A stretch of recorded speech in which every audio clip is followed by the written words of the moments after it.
ọ̀rọ̀ tó lọ ẹ bá wa kíyèsí. ọ̀rọ̀ tó ń lọ lọ́wọ́ ẹ fojú rẹ gbà wọlé. Ayaba àkú ọjọ́ mẹ́ta. ìjọ àdúpẹ́ fọlọ́run. Orin ọpẹ́ ló yá kọ́kọ́ kọ. bẹ́ẹ̀ni. Ó máa ṣe o bàbá, ó máa ṣe o bàbá, òré rẹ láyé wá ó pọ̀ ojú yanrìn òkun lọ kí la ó fi san fún ọ. Bàbá ní àmọ́ sun orí ọlọ́bọ kí la fẹ́ fi san.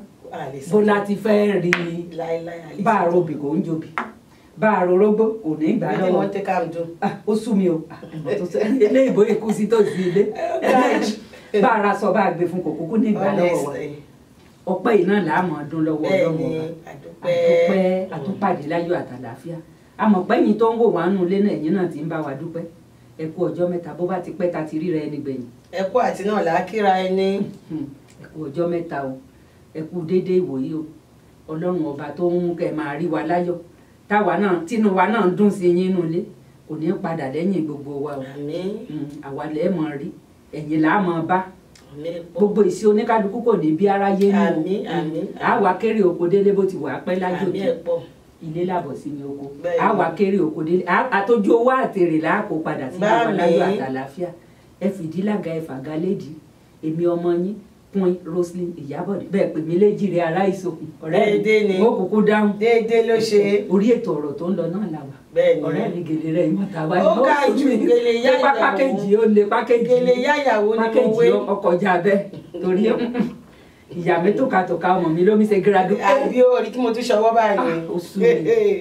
mo ti sọ fún Bánkẹ́ tó jẹ́ ayàwòrán kó yà mí túkatùka ni torí fọ́tò yèmí ó gbé orí Facebook bí àṣà àwọn eléèbù yóò dórí Twitter náà yóò tún dórí Instagram bó bá wá kúrò ń bẹ á wà gbé sórí YouTube kí tẹ wá fàǹfààní ìsọ fún gbogbo àwọn tó ń wo ètò wa gbogbo àwọn ètò tó ń jáde láti iléeṣẹ́ wa ABN Television 15.9 ẹ máa lọ sí orí YouTube ẹ ṣáà ti tẹ ABN TV Houston ABN TV Houston gbogbo àwọn ètò wa tó ń jáde lọ́lọ́kan òjọ̀kan tábàdélé ìtẹ́ ti ṣàwárí ẹ̀ àbí ẹ ṣàfẹ́rí ẹ̀ àbí eléyìí tó jẹ́ pé ẹ miss nínú àwọn episodes tá a ti ṣe kọjá ẹ fẹ́ wò ni ẹ lọ sí orí YouTube ẹ tẹ ABN TV Houston ẹ máa rí gbogbo àwọn ètò wa tí a ti ṣe sẹ́yìn ẹ máa rí níbẹ̀. ẹ mọ́ tó wá gbàgbé rédíò wa náà Rise and Shine gbogbo ẹ sáà mọ̀ shine bó ṣe wù yín. bẹ́ẹ̀ni Rise and Shine. bẹ́ẹ̀ni Ọlábísí Ọládiméjì tí gbogbo èèyàn mọ̀ sí Lábísí Ayaba ohun lèmi ń jẹ́ ẹ gbọ́ lónìí á tún gbádùn ara wa bẹ́ẹ̀ bó ti ń gbádùn tí á tún gbádùn ara wa ju tàtẹ̀yìnwá lọ torí ta ní òjò tòní tòní òjò tàná gbàbí má gbàbẹ̀ gbàbẹ̀ má gbàbí òun lọ̀rọ̀ wa lórí ètò ọ̀rọ̀ tó ń lọ tòní náà yóò dùn yóò ṣe kẹ́ni yóò lárinrin yóò fine yóò swaga yóò gbé swaga dání swaga rẹ̀ ó tún wá múlíṣíọ̀sì sí ẹ gbọ́ ẹ jẹ́ ká jọ máa bẹ́ tó bọ́ ọlọ́run gan ìsìnkọ́tò fàájì rẹpẹtẹ yàgò sky jẹ́ àlọ́ fẹsẹ̀ rájọ́ àbí ká fi jó ẹsẹ̀ ká fẹsẹ̀ rájọ́. I serve a God who is powerful. Hallelujah. I serve a God who is mighty. This God is a good God. Hallelujah. You can call him a miracle Papa. I serve a God who is powerful. Hallelujah. I serve a God who is mighty. This God is a good God. Hallelujah. You can call him a miracle Papa. When I think about it, this that you done, and I think about the God that you are, how you shower me with your love every day, my Papa. I will sing to you the day we shall see. Yo,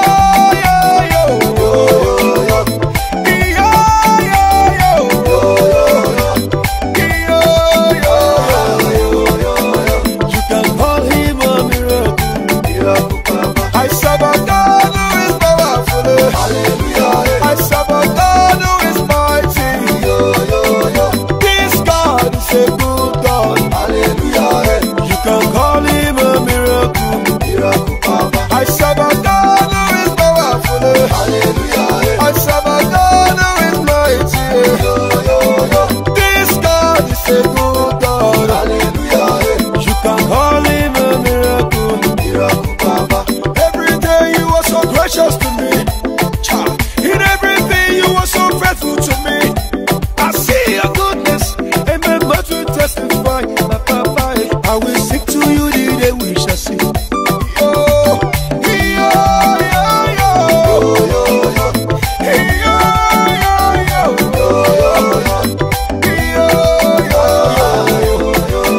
you can call him a miracle. I serve a God who is powerful. Hallelujah. I serve a God who is mighty. This God is a good God. Hallelujah. You can call him a miracle. I serve a God who is powerful. Hallelujah. I serve a God who is mighty. This God is a good God. Hallelujah. You can call him a miracle.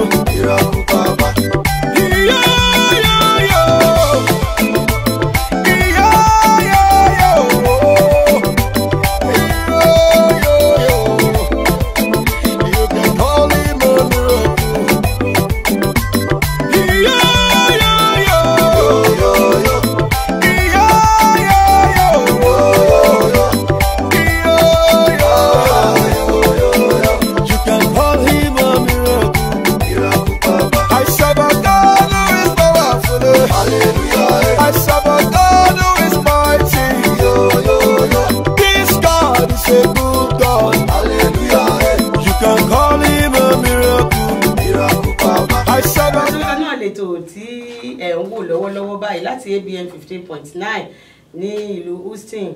A ní àlejò pàtàkì lórí ètò gẹ́gẹ́ bí ìṣe wa. Ẹ mọ̀ pé a máa ń gbà àwọn àlejò lọ́lọ́kùn òjọ̀kan wá. Òní náà ò yàtọ̀. A ní àlejò lórí ètò tí bàbá wa nínú Olúwa àwọn la lọ gbé wá lónìí, ẹni àmì òróró Ọlọ́run. Bíbélì sọ nínú orí kelu ẹsẹ̀ kelu ó ní touch not my anointed and do my prophet no harm. Mo máa ń sọ fún ọ lẹ́ẹ̀kọ̀ọ̀kan fàyè lẹ̀ fún bàbá wa takú ti jẹ́ tí o mọ̀ pé mo sọ fún ẹ lọ́sẹ̀ tó kọjá mo jẹ́ kán máa bá gbọ́ pé o tún mú ìwàásù pọ̀ mọ́ pìrìsẹ́ńtà sọ fẹ́ di pásítọ̀ ni àbí prọfẹ̀tì lọ́wọ́ tá a wà yìí mo fẹ́ gba bàbá wa ọba fi àyè yẹn lẹ̀ fún bàbá wa olójú kòkòrò. Wọ́n ní ẹ má ṣe wòlíì mi níbi àbí kẹ má ṣe fọwọ́ kun ẹni àmì òróró mi. Òun náà ló jẹ́ ká gún bàbá wa wá tí gbogbo èèyàn mọ̀ sí John Olúwapẹ̀lúmi prophet. Olúwapẹ̀mí John prophet John Olúwapẹ̀mí láti ìlú Èkó ni o. Ẹ lè máa rí wọn ní Amẹ́ríkà ní gbogbo ìgbà. Nàìjíríà ni wọ́n ti wá nílùú Ìbàdàn gangan ṣùgbọ́n wọ́n wà lÉkòó náà torí àìmọye ìgbà náà láti gbé wọn wá sórí tẹlifíṣàn ní ìlú Èkó wa lọ́hùn láti CAC Vineyard of Miracle nílùú Ìbàdàn ni wọ́n ti wá. Bàbá wa ẹ pàlẹ́ sà ẹ káàbọ̀ sà. Ẹ kúlé mà. Gbogbo ara lè ń kọ́. Àdúpẹ́ mà.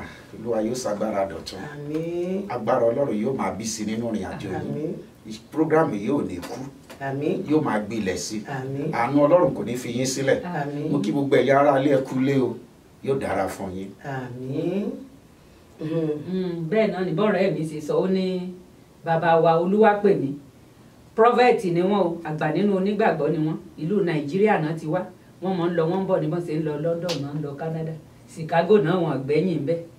Bàbá wa ẹ káàbọ̀ ẹ kúlé mà. ẹ kú iṣẹ́ Olúwa. Olúwa kú iṣẹ́ mà. Àmín Ọlọ́run ẹ ṣeun adúpẹ́ pé a pè yín tẹ́ ẹ wá. Olúwa ṣeun. Ẹlòmíì bàbá pé kò ní wá a tóbi ní lójú ara ẹ̀ ṣùgbọ́n ẹ a rí pé ẹ pàtàkì wa lẹ fi wá adúpẹ́ pé a pè ní ní Ṣọlá. Bẹ́ẹ̀ni. Ọlọ́run adé gbé yín tóbi tóbi níwájú Ọlọ́run. Àmín.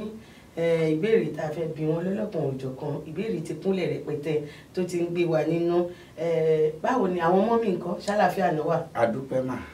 Ṣé iṣẹ́ ìjọba ni mọ́mì ṣe àbí àwọn náà pásítọ̀ ni àwọn náà? Tí ìránṣẹ́ Ọlọ́run bá ti gba ìpè àti òun àtaya àti ọmọ gbogbo ilé ẹ̀ ni wọ́n jọ gba ìpè so àwọn náà ń ṣiṣẹ́ nípa tara wọ́n sì tún ń darapọ̀ mọ́ wa nínú iṣẹ́ ti ẹ̀mí. Torí pé ìdílé Árónì ọmọ Léfì gbogbo ìdílé Árónì ni àlùfáà lọ́lọ́run pé ìdí nìyẹn tẹ́yìn náà fi pé gbogbo àwọn fámìlì yìí nígbà tó Ọlọ́run ti pè yín ó dà bẹ́ẹ̀ ó di dandan gbogbo alájọ ń ṣiṣẹ́ Olúwa ọpẹ́ ní fọ́lọ́run Ọlọ́run jọ pè yín papọ̀ náà nítorí sọfá tó ti pé ọkọ ó di dandan náà ìyàwó gbọ́dọ̀ tẹ̀lé. Ìpè yẹn máa ṣàn lórí aya. Kò wọ́pọ̀ nígbà míì tó jẹ́ wípé ọkọ tọkọ bá ṣiṣẹ́ ìránṣẹ́ kíyàwó náà ṣiṣẹ́ ìránṣẹ́. Èmi ti lọ ṣọ́ọ̀ṣì kan rí tó yẹ pé bí a ti ń ṣèsìn lọ́wọ́ ìyàwó wọn ló wá da ṣọ́ọ̀ṣì wò. Bó ti mú gidá ní rè pé ìwọ ọmọkùnrin wá gbà lẹ́ni wo ìjà tá a jà kú lálẹ́ àná gbogbo ṣọ́ọ̀ṣì tó ní nígbà tá a tẹ̀ ti rí igi lọ́wọ́ ọmọ níbi dáná. tí àìgbọ́ra ẹni yé bá ti wà irú ìyẹn ló lè ṣẹlẹ̀. Ìkejì, ní ọ̀pọ̀lọpọ̀ ìgbà nígbà mìíràn ìmíràn wà tó jẹ́ pé iṣẹ́ èṣù torí èṣù kì í fẹ́ bi tó tòrò ṣùgbọ́n ìgbọ́ra ẹni yé gbọ́dọ̀ wà, ìwópalẹ̀, àwọn ọgbẹ́ gbọ́dọ̀ ní ìwópalẹ̀ kí ọ̀ tó wọnú iṣẹ́ Olúwa. Àsọyédẹ̀ gbọ́dọ̀ wà láàrin àwọn méjèèjì, ìyẹn ló máa ń fà nígbà mìíràn. Àdúpẹ́ fún wọn. Àti pé ká tún máa gbàdúrà kẹ́mi búburú kó má bà lé àwọn aya wa. Àmín. Olórí àdúrà nìyẹn, olórí àdúrà. Ọlọ́run wá sì wà pẹ̀lú gbogbo àwọn obìnrin tá a ní àwọn ọkọ tí wọ́n ṣiṣẹ́ ìránṣẹ́. Ọlọ́run wá túbọ̀ máa ràn gbogbo wa lọ́wọ́. Àmín Jésù Kristi. Bàbá wa àwọn kan wà tó jẹ́ pé àwọn náà fẹ́ sin Ọlọ́run ṣùgbọ́n kò sí owó lọ́wọ́ wọn ò rówó jẹun gan débi pé wọ́n ti wọ́n fẹ́ wá ṣọ́ọ̀ṣì. tírú wọn bá wá sí ṣọ́ọ̀ṣì yín kí ìrànlọ́wọ́ lè ṣe fún wọn. Bíbélì sọ wípé ẹni tí ara rẹ̀ yá kò wá oníṣègùn. Jésù gan fúnra rẹ̀ kò wá nítorí àwọn tára wọn dá pé tàbí àwọn tó ti wà òkè bọ̀ tó wá nítorí àwọn tó nílò ìrànlọ́wọ́, àwọn tí ebi ń pa.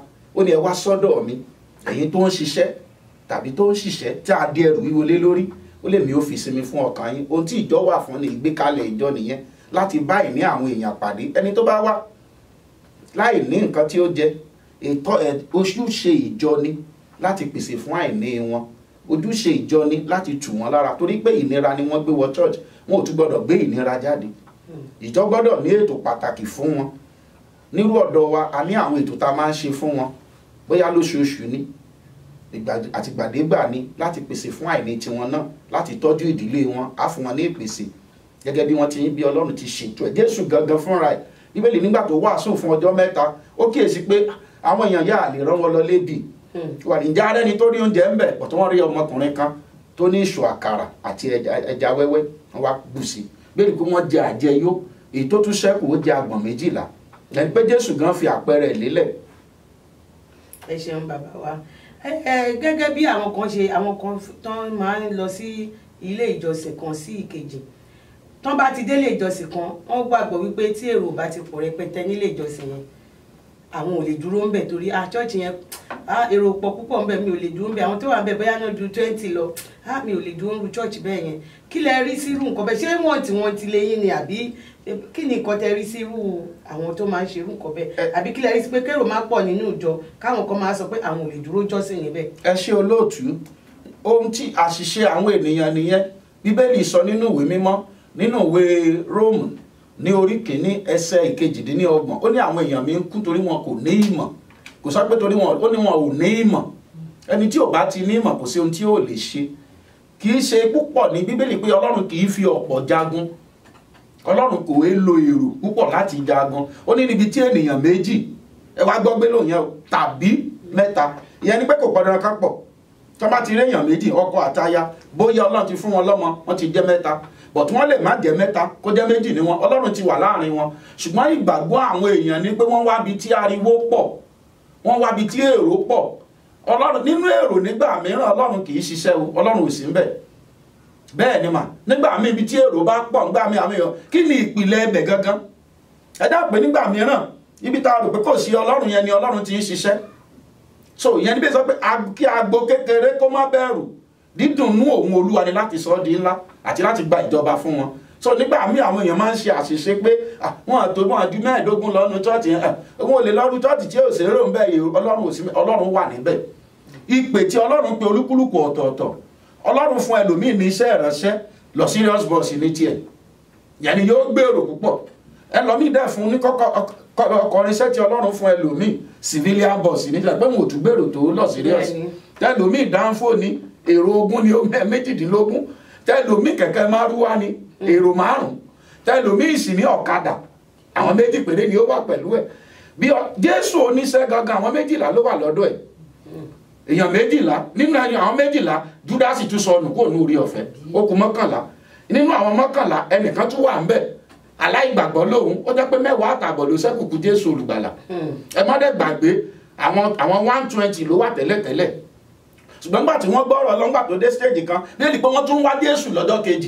wọ́n tún wà lọ Kadápánámù wọn àti wẹ́ káàkiri àárín ẹ̀ Jésù wá sọ pé ẹ̀ ń wá mi kì í ṣe torí ọ̀rọ̀ Ọlọ́run tẹ́ ẹ gbọ́ tẹ́bí torí oúnjẹ tẹ́ ẹ jẹ ni èmi gan lóúnjẹ ìyè níbi tí ọ̀rọ̀ Ọlọ́run gidi bá ti ń bọ́ èrò kì í pọ̀ ńbẹ̀ níbi tí wọ́n ti ń wàásù òtítọ́ èrò kì í pọ̀ ńbẹ̀ àwọn èèyàn fẹ́ràn ẹ̀tàn Bíbélì pé àwọn èèyàn fẹ́ràn òkùnkùn ju ìmọ́lẹ̀ lọ níbi èrò bá ti pọ̀ yàbù tó ti papọ̀ yàtàn mí ẹ lọ wo bẹ̀ dáadáa kì í ṣe pé ó ń bá wà àwọn èèyàn wí. àbájọ mo rántí ibi èèyàn bá ti ń wàásù ọ̀rọ̀ Ọlọ́run gidi péréte èèyàn ní òdùó mo ti wà nínú prógrámù tí mò ń wàásù rí tẹ́nìkan sọ pé ẹ wo òun ò rò pé òun lè máa wá ṣọ́ọ̀ṣì yìí mo lè sọ fún wọn pé a pé èrò àwọn ọmọ ìjọba là ń pè. kó tó di pé mo tún béèrè ìbéèrè lọ́wọ́ yìí torí ó dàbí pọ̀ rẹ́ mi orí ń gbé. mo rántí orin òbé ni ó ní níbi tán bá gbé ń pidán tẹ bá débẹ̀ èrò rẹpẹtẹ níbi tán sọ̀rọ̀ Olúwa o ṣàṣà ènìyàn ló máa dúró gbọ́ aráyé ẹ yí wa yín padà o. ẹ jẹ́ ká gbọ́ t'Olúwa bẹ́ẹ̀ ni Bíbélì ní gbogbo wọn lọ kúrò lọ́dọ̀ Jésù ó wá bẹ̀rẹ̀ lọ́wọ́ Pétérù náà sẹ́yìn náà ò ní lọ ni Pétérù wá sọ pé àwọn ò lè lọ níbo la fẹ́ lọ ìwọ ló ní ọ̀rọ̀ ìyè lọ́dọ̀ níbi tí ọ̀rọ̀ ìyè bá wà èrò kì í pọ̀ ńbẹ̀. bàbá wa ẹ sọ̀rọ̀ kan lẹ́ẹ̀kan mo tún padà sórí ọ̀rọ̀ yín. Yes ma. ẹ ní Jésù Kristi sọ pé ẹ wá sọ́dọ̀ mi gbogbo ẹ̀yin tí ń ṣiṣẹ́ mẹkáníìkì ni àbí iṣẹ́ ẹnjìníà ẹ mọ̀ ṣe pé irú iṣẹ́ tí Bánkẹ́ ń ṣe tó jẹ́ pé ń yà wá yìí. torí àbí. ṣe rí onírúurú ni ọ̀rọ̀ yẹn ó pín sí ọ̀nà àwọn tó ń ṣiṣẹ́ lábẹ́ iṣẹ́ tí wọ́n tún ṣe ayé tún di ẹrù wíwọlé wọn lórí ìyẹn ni pé gbogbo iṣẹ́ tí wọ́n ń ṣe wọ́n rí nǹkan kan fi hàn ẹlòmíín iṣẹ́ látàárọ̀ títí di àṣálẹ́ ṣùgbọ́n nígbà tí wọ́n á ṣírò òfo náà ni àwọn ẹlòmíín dààmú lábẹ́ àjàgà wíwo wọ́n wà lábẹ́ àjàgà wọ́n ṣiṣẹ́ wọn ò lè rí nǹkan kó jọ ẹlòmíín dààmú ẹlòmíín ti tó ọkọ ní kò lọ́kọ ẹlòmíín táyà ní kò láya ẹlòmíín kò lákòójọ ẹlòmíín òròjútu ìrìn àjò ayé Jésù ẹ máa bọ̀ ẹ wá gba àjàgà mi sọ́rùn àjàgà tèmi rọrùn ẹrù mi sì fúyẹ́ irú àwọn tó ń sọ ni àwọn tó wà lábẹ́ iṣẹ́ àti iṣẹ́ tó kojú. lórí ABN inú mi máa ń dùn nítorí pé mo mọ̀ pé ẹ̀dá ń gajá ń bẹ́ẹ̀ káka Bíbélì ká ní wọ́n ní ìgbàgbọ́ láìsí ìmọ̀ torí ẹlòmíín pásítọ̀ mi wà tí ó mọ̀ Báíbù tó kàn jẹ́ pé eléyìí tó bá ti kọ́ sórí náà là á sọ. ọ̀rọ̀ tó wá sọ yẹn ó wá mú mi rántí nǹkan kan pé àwọn pásítọ̀ kan wà tó jẹ́ pé prosperity náà wá ẹ lówó ẹ kọ́lé ní táwọn èèyàn sì mọ fẹ́ gbọ́ yẹn kéèyàn ó lọ ṣọ́ọ̀ṣì kan kéèyàn ṣọ́ọ̀ṣì pásítọ̀ mọ̀ sọ fún mi pé gba Jésù gba Jésù gba Jésù bàbá ní àgbà Jésù lé nìkan ní àgbà Jésù lọ́la tó bá dọ̀tún la ó lè fẹ́ súyàn ṣùgbọ́n àwọn kan bẹ́ẹ̀ bá ti dé ṣọ́ọ̀ṣì wọn owó ń bọ̀ ọlá ń bọ̀ iyì ń bọ̀ ipò ọlá nínú ìjọ gbogbo nǹkan bẹ́ẹ̀ yẹn làwọn èèyàn máa ń fẹ́ gbọ́ kí ni ẹ̀yin ìhàtẹ́kọsí àti pé kí ni advice tẹ ẹ ní ìmọ̀ràn tẹ ẹ ní fún àwọn tí wọ́n bá ń ṣerú yẹn pé ìwọ náà báyìí ló yẹ ká ṣe báyìí ló yẹ ká ṣe. olóòtú ṣe rí olúkúlùkù ènìyàn ló ní bó ti pàdé Ọlọ́run bọ́tẹ̀ èyí tó ṣáàdàjú ń bẹ̀ náà ni pé tí èmi gbàgbọ́ ni pé ohun àkọ́kọ́ ìpìlẹ̀ ìwàásùn Jésù ni pé ẹ tètè kọ́kọ́ wá ìjọba Ọlọ́run àti òdodo rẹ̀ èyí tó ṣẹ́kù owó ni o àṣerere ni o ọkọ̀ ni o afẹ́fò lójú òfurufú ni o àfikún ni àwọ owó débi iṣẹ́ Olúwa ohun tó wà lọ́kàn wa ni pé báwo láti ẹ̀ ti mú ọkàn tọ̀ Olúwa wá títí di mo ti ń sọ̀rọ̀ yìí mi ò tí ì lówó ṣùgbọ́n mo lálàáfíà mo ní ìfọ̀kànbalẹ̀ mo sì ní ìrètí pé bí ẹni tó ní iṣẹ́ bá délé ni màá bá a dọ̀hùn màá bá a lọ ẹ tètè kọ́kọ́ wá ìjọba lẹ́yìn ìgbà tí èèyàn bá wá ìjọba Ọlọ́run tó wá òdodo Ọlọ́run gbogbo tó kù àfikún ni afẹ́ lówó ni Jésù ọlọ́rọ̀ ni ṣùgbọ́n nítorí àwa yìí kó lè sọ wá dọlọ́rọ̀ ó di olòṣì káwọ̀ lè di ọlọ́rọ̀ ṣé ọ̀rọ̀ yẹn ó ní ọ̀rọ̀ dáradára àti ọlá ó ń bẹ lọ́dọ̀ mi kò ní ordinary ọ̀rọ̀ ọlá àti ọ̀rọ̀ àní ọ̀rọ̀ dáradára èmi ni mo ní ó wà ní ẹ̀yin tẹ́ bá nílò ẹ wá sọ́dọ̀ tèmi kí n lè fi fún yín. ẹ ṣeun sá kó tó di wípé Yabo Sky béèrè ọ̀rọ̀ tí ó ní ìbéèrè kan tí Yabo Sky tún sì fẹ́ béèrè bẹ́ẹ̀ tí mo fẹ́ béèrè báwo ni àwọn àsìkò tẹ́ máa ń ṣe àwọn ẹ̀sìn ní ilé ìjọsìn yín àwọn àsìkò wo àti wípé ǹjẹ́ ẹ̀yin jẹ́ prophet téèyàn lè rí pé torí àwọn kan wà tẹ́ pé ẹ kọ́kọ́ pe igbákẹta ni ó gbé fún igbákejì ó wà fún yín déètì tẹ́ ẹ pè. déètì nǹkan bọ́dé bẹ́ẹ̀ gan-an déètì. ẹ wá bá wa sọ nọ́mbà yín direct no network failure. ó dára. ẹ bá jẹ́ ń béèrè ìbéèrè yẹn ná kó tó di pé wọ́n sọ nọ́mbà. ó yá. àṣà àti ẹ̀sìn bó lẹ́yìn ṣe rí sí ǹjẹ́ yín máa ń bá àwọn ẹlẹ́sìn kejì ṣe tán bá tiẹ̀ pè yín lóde pé ẹ mọ̀ wá gẹ́gẹ́ bí onígbàgbọ́ a pè yín síbi ẹ̀sìn mùsùlùmí wa pé kẹ́ ẹ wá ṣàdúrà ṣe é máa lọ. ẹ ṣe gbogbo ènìyàn ni Kristi wà fún ṣó ti yé yín mà gbogbo ènìyàn ni Kristi wà fún. ìkejì ibì kan ni Ọlọ́run ti pe àwa náà jáde ṣẹ́rí àṣìṣe tó wà ní pé ẹ̀sìn ọ̀tọ̀ Kristi ọ̀tọ̀ Kristi kì í ṣe ẹ̀sìn ọ̀nà ìgbé ayé ni. Christ is not a religion, or let me put it in this form, Christianity is not a religion but it's a way of life. Ó jẹ́ ọ̀nà ìgbé ayé but kì í ṣe ẹ̀sìn.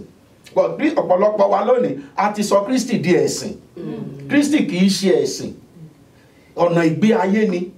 But nísìnyí ẹnikẹ́ni tó bá pè mo ti lọ rí mo ti lọ́mọ tó ń ṣe ṣíṣe mùsùlùmí ni but ẹ̀gbọ́n ẹ̀ ó máa ń wá sọ́dọ̀ mi fún àdúrà lọ́dọ̀ tó ń ṣe marriage wọ́n ní mo gbọ́dọ̀ wá pé dandan gbà tí mo dẹ̀ débẹ̀ wọ́n ní kẹ́mi náà pray bíi pastor èmi náà dẹ̀ gbàdúrà nígbà tí mo dẹ̀ gbàdúrà wọ́n ń sàmí nígbà tí àwọn náà tó kàn àti wọn náà tí wọ́n ń kà bàbá tó bí mi mùsùlùmí ni pọ́nrán láti bẹ̀rẹ̀ Tìjàní Ajíbóògùn sọ̀rọ̀ ọmọ ewé kan ọdúnmọ́ kan oògùn kan oògùn tí ò jẹ́ ewé ẹ̀ ní òpé Tìjàní Ajíbóògùn sọ̀rọ̀ so ẹni yẹn ó ti di chief imam kó tó gba Jésù ní Olúwa tó lùgbàlẹ̀ èmi ni ọmọ tó kọ́kọ́ bí sínú ẹ̀sìn Kristi àwọn ẹ̀gbọ́n mẹ́tẹ̀ẹ̀ta tó wà níwájú mi gbogbo wọn lórúkọ mùsùlùmí kó tó di pé wọ́n padà sí ọ̀dọ̀ Kristi ẹni tán bí lé òun mùsùlùmí ni Alhaji lọ́mọ àkọ́bí ẹ̀ so bí láìfù ti wà nìyẹn Alhaji yẹn ní ìsìn kò lè lóun fẹ́ ṣe ṣíṣe tàbí fẹ́ ṣe nǹkan kí nítorí pé mo jẹ́ pásítọ̀ kí n máa lọ awọnú ara wa pàápàá ní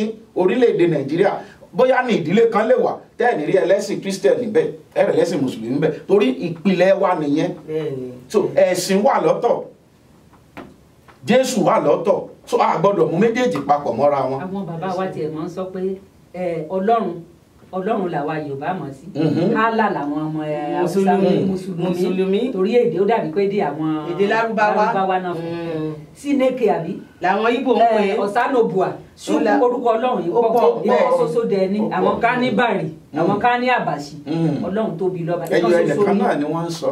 so ń bí pé ẹlẹ́sìn Yorùbá àti ẹlẹ́sìn mùsùlùmí ìkan náà ni wá ó kàn jẹ́ pé èdè ta fi ń ka Bíbélì àti ti Kùránì òun ló yàtọ̀ àti pé àṣà ń kọ́ àṣà tẹ̀sìn kí ni àṣà níbo làṣà dúró sí nínú ìgbésí ayé àwa ọmọ ẹ̀dá. ẹ ṣe kí ẹ̀sìn Kristi tó dé ni àṣà ti wà ohun tí ò yé àwọn èèyàn nìyẹn ìgbà tí n bá bẹ̀rẹ̀ sí ní ṣàlàyé fún àwọn èèyàn àṣà òun ni tí a dáyé bá Yorùbá ní àṣà tiẹ̀ Ìgbò ní àṣà tiẹ̀ Haúsá ní àṣà tiẹ̀ nígbà tá a gba ìgbàgbọ́ tí àwọn òyìnbó ló mú ẹ̀sìn ìgbàgbọ́ wá nígbà tí wọ́n mú ẹ̀sìn yìí dé wọ́n mú bá wa nínú àṣà wa ni òun lẹ fún ni pé nígbà táwọn obìnrin tí wọ́n bá ń lọ sí ilé ìjọsìn wọn ó múra bẹ́ẹ̀ ti múra yìí wọn ó wé gèlè àbí màmá èèyàn ó wé gèlè wọn ó mú wọn tó yẹn tó bá fẹ́ wọ̀ ró àti bùbá wọn ó wọ̀ aṣọ tiwa ní ró àti bùbá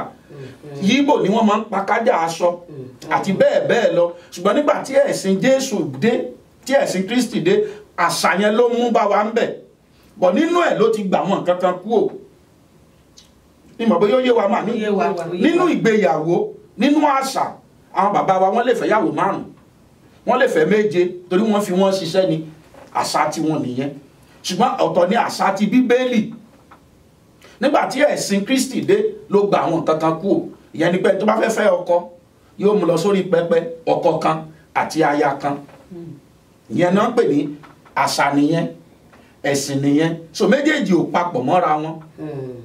ó dáa bàbá wa ẹ kú atótónu látàárọ̀ Olúwa ṣe inú bá a ṣe ń gbọ́rọ̀ yín inú wa mo sì rẹ rí tó jálá ní mi rí báyìí ó dàbí pé gbádùn wọn dáadáa àwọn gan náà fẹ́ wá síbi tẹ́ ẹ bá ti fẹ́ sí dandan ni wọ́n gbà tó fẹ́ ṣe revival yẹn gan káwa náà wà bẹ́ẹ̀. torí a gbọ́dọ̀ mọ gbogbo pẹ ṣe àwọn ètò tẹ́ ẹ ṣe ní inú ìjọ torí pé irú ìbéèrè tó béèrè lẹ́ẹ̀kan yẹn pé àwọn kan bóyá tán bá lówó mọ́tò àbí tán irú èmi ìsìn bá ti ń bọ̀ ẹ ṣáà ti rí i pé èmi ò ní gbé mọ́tò wá mo sì ní ṣe kankan ẹ ṣáà ti mọ̀ wípé ẹ ti bọ̀ ẹ bá ti rí mi náà pé ọmọbìnrin ti dẹ́ ti bá wá fílíọ̀pù mi ẹ ti bá tẹ̀ ẹ́ pa báyìí. ẹ ṣe olóòtú lójú kòkòrò. ọlọ́run tí à ń sìn jẹ́ ọlọ́run tó ní agbára ó jẹ́ ẹni tó ń pèsè olùpèsè ní àti olùbùkún lórúkọ Jésù ẹ ò ní dààmú. Àmín. ní ọjọ́ Friday yìí ọjọ́ kẹjọ ọjọ́ Friday yìí èyí tó ń bọ̀ lọ́la Friday ọ̀la yìí òun ni ìpàdé ńlá náà èmi ò níjọ níbí